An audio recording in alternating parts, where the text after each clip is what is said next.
Now we're going to be using FOIL again, but looking at a bit more of a difficult situation when we're multiplying binomials. So let's start again with the first terms.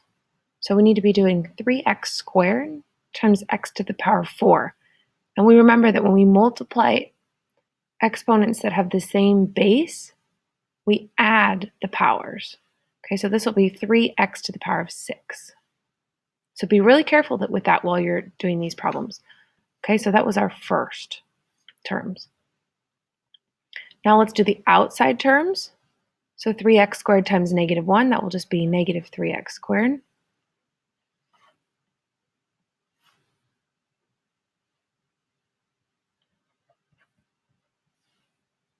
Those are our outside terms. And then let's do our inside terms. So negative 5 times x to the 4th.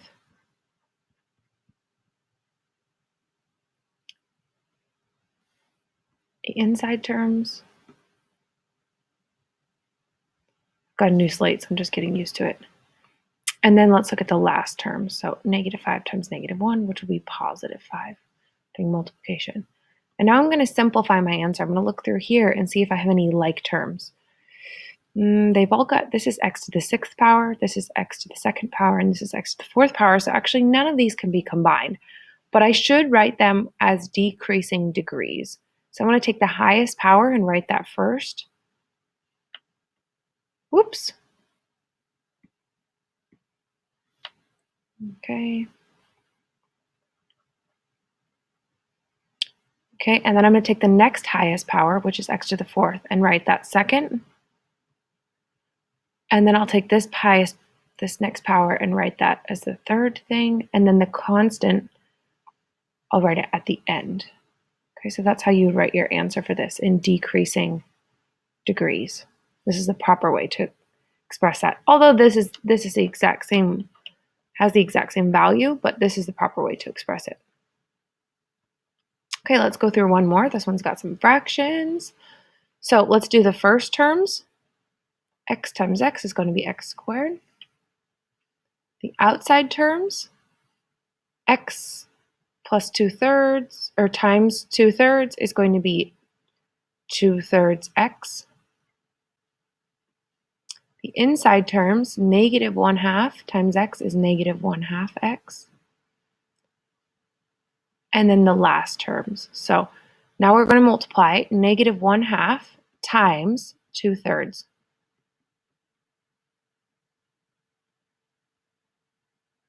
Okay, and I'm going to simplify this, negative 2/3 to negative 2/6 to negative 1/3.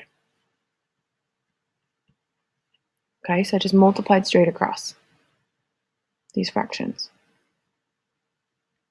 Okay, now we need to combine like terms. So now remember, we did multiplication with all these arrows, but now when we're combining these x terms, we have to add. So we need to take 2/3, and now we're adding a negative 1/2. So that's the same thing as subtracting 1/2 x. All right, so to do this, we have to make sure that these have common denominators, right? So I'm going to multiply this one by 2/2 and this one by 3/3 to make them both out of 6.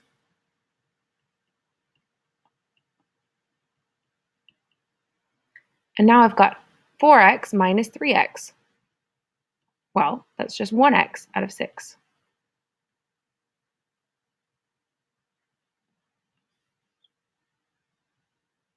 And I can also just write that as x divided by 6, or 1/6 x.